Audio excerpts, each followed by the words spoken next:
In this episode, we're going to grab another fistful of Joes, so stick around.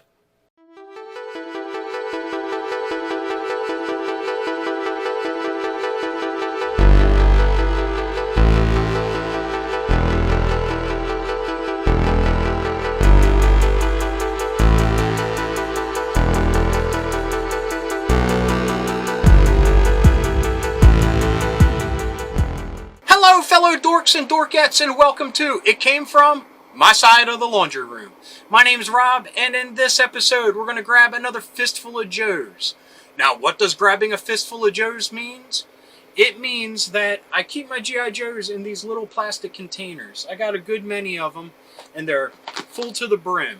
So I open it up, reach in, grab a bunch out, and we take a look at them. We play with them, have some fun. So please, let's grab a fistful of Joes. Yo, Joe! Okay, now let's take a look at some figures here. So let me reach in and grab a handful, well, a fistful, and let's see what we get.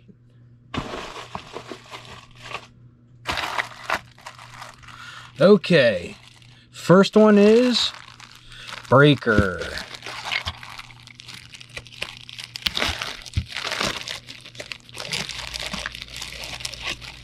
Here's a file card that came with him.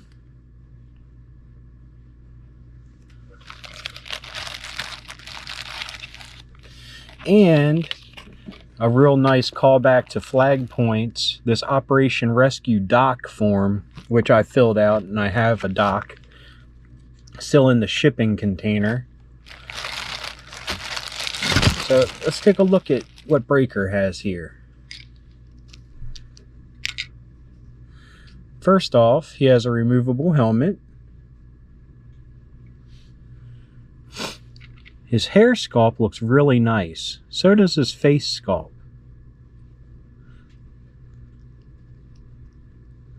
Helmet looks a little bit big on him. And again, the very small wrists. Definitely, I'm not a fan of that. He's got a sidearm up here, a sidearm down here, and his communications backpack.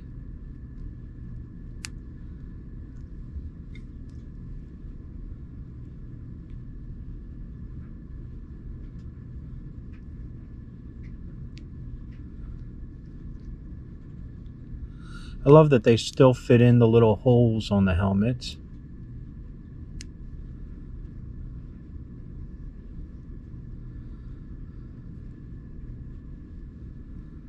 Fortunately, he doesn't have any of the hoses or anything that come out of the backpack. But a really neat feature here that goes on the end of the microphone is his bubble gum. Whoops. In the comic, he was hardly ever portrayed without him blowing a bubble with his bubble gum. So I was so psyched to see that because I was such a fan of the comic. And that is a very comic accurate look for him. His webbing looks really nice here with the grenade, canteen, other little pouches. They did a really great job. I love the 25th anniversary line for one of the simple facts that I was able to get some of the original green shirt Joes that I missed out on as a kid. And Breaker was one of them. Oops, sorry, had his head off the camera. Don't know how close I can show it without it being too blurry.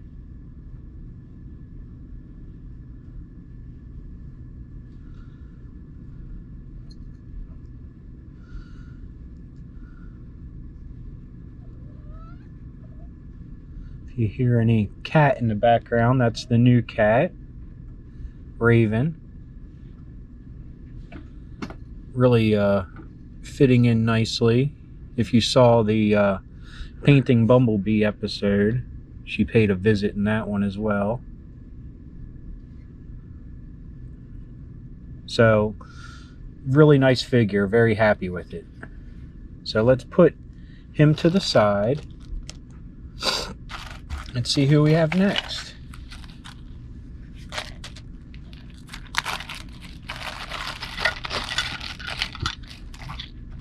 Next is a figure they did a tremendous job on, and that is Bazooka.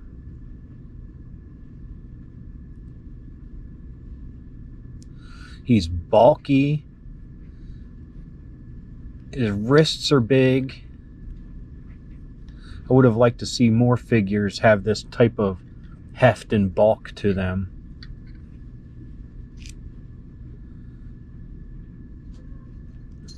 But this is a figure, and I'll say this very rarely, where they did much better than even the original. His helmet goes around his chin strap. But check out this backpack.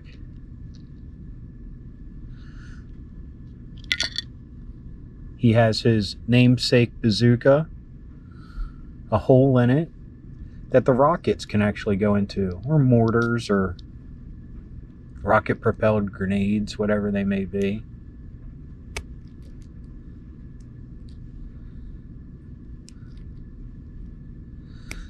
Now they go in very snug at first, but they are loose in there.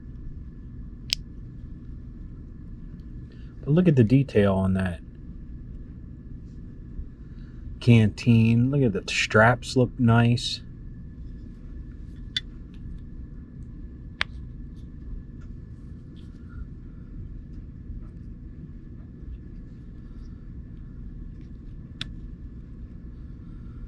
This is a nice figure.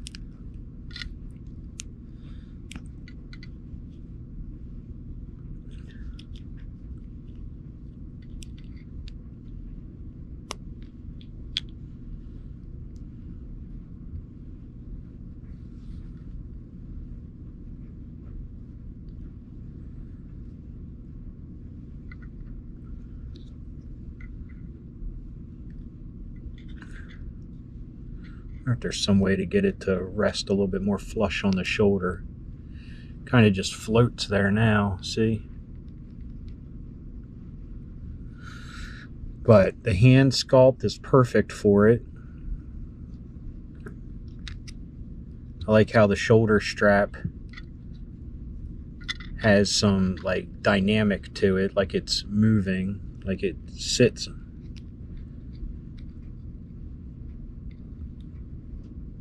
perfectly there. And then it looks like it's just kind of hanging as he's running.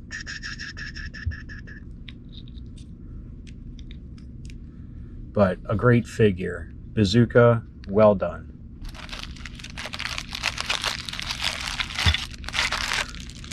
Put him to the side. Now we have G.I. Joe Pilot Ace. Again, this is a figure I never had as a kid. I wanted the Sky Striker so bad, but never got it. So this is the next best thing to get the 25th anniversary edition of Ace.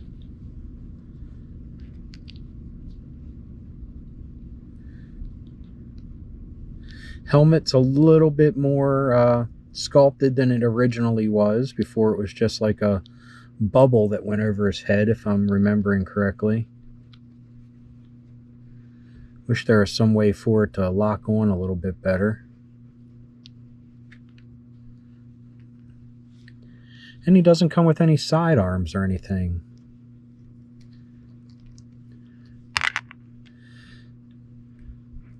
And I wonder if this means anything. Did they do a re-release of the Sky Striker that fit in better? Like snapped in there? Is there a parachute you could have bought? I don't know.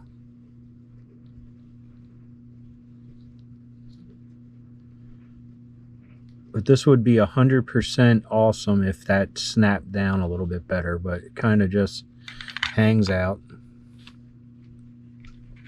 But really not that much to show with this figure. He's got the oversized flight suit, the cuffs here. That's a nice touch. Zippers on his legs.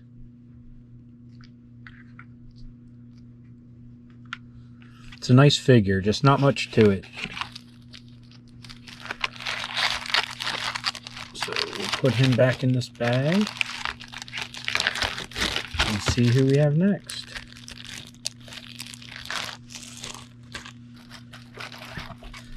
Next we have Deepsix, a figure I actually did have as a kid, and I love that his gear is practically the same, just one step above. With his backpack with the canisters on it. And look at this. Boom. So you can kind of recreate the cartoon a little bit when he would take off that.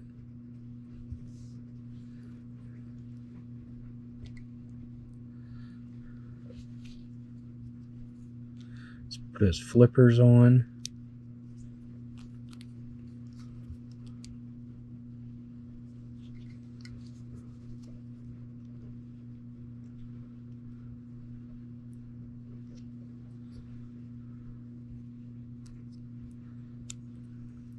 Uh-oh, am I missing something? Oh, yes I am. Still in the bag. Comes with a diver's knife that goes in here. It has an awesome cartoon-esque pistol.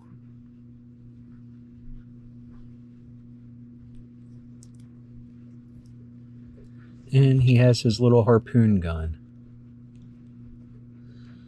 That seems like they use the exact same mold. It has the exact same like ribbing on it.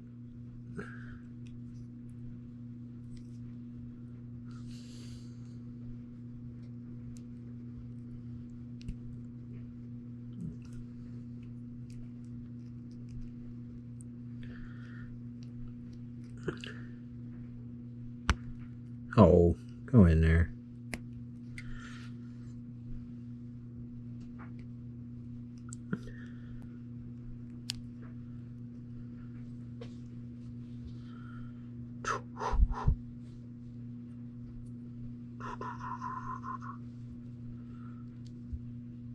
Awesome. Not much detail, but you don't really need much detail on a wetsuit. Has some pouches up here. But they did a real good job with them. And the thing that I'll always give the 25th anniversary figures props for over the original is that these weapons actually come out now. Before they were just molded on there. Well, not this figure particularly, but a lot of the figures. And now they actually come out. Like someone like Wild Bill, who had like Colts sidearmed, I always would pretend they would come out and boom, boom, boom, and just pretend. Well, now the Wild Bill figure actually comes with those guns. So here's our last one for the day. And this figure, not this one in particular, but this character has some news that came out today. And this is Snake Eyes version 3. Night vision goggles come down.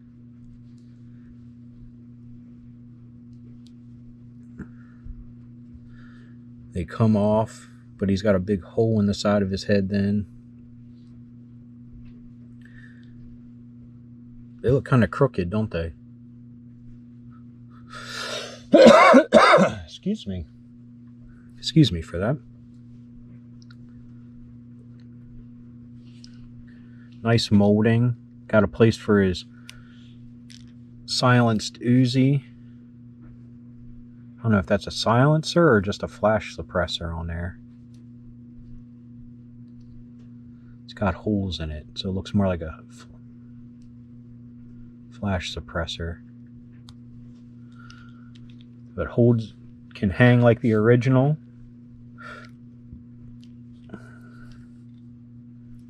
Comes with his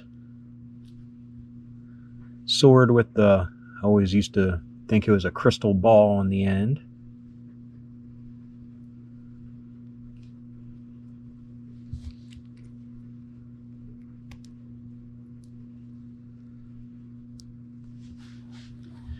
His butterfly swords, which they do come apart. You can actually use them now. See?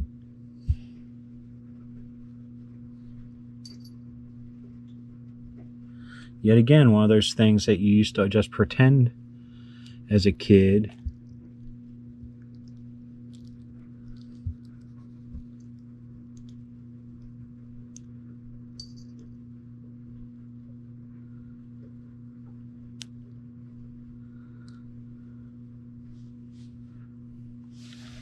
And his 3-sectional staff.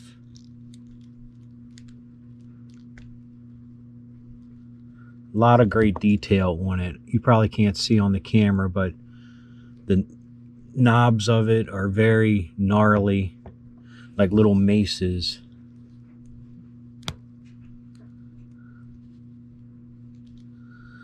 Of course, they don't fit that great in his hands,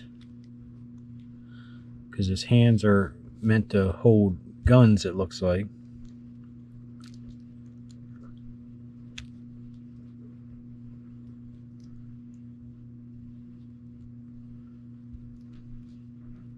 Oh well. The news of Snake Eyes there today. Oh, let's look at the sculpting real quick. Look at these grenades hanging off. So here's a sidearm that doesn't come off. That would have been cool if it did. There's like a little sack there.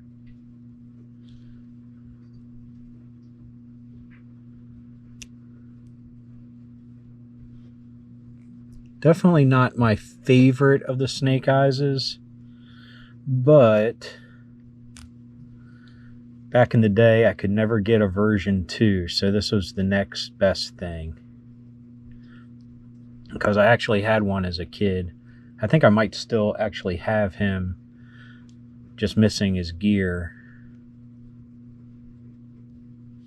But anyway, the news of Snake Eyes, we'll have him sit here and listen to his news, is that he was released for Fortnite today.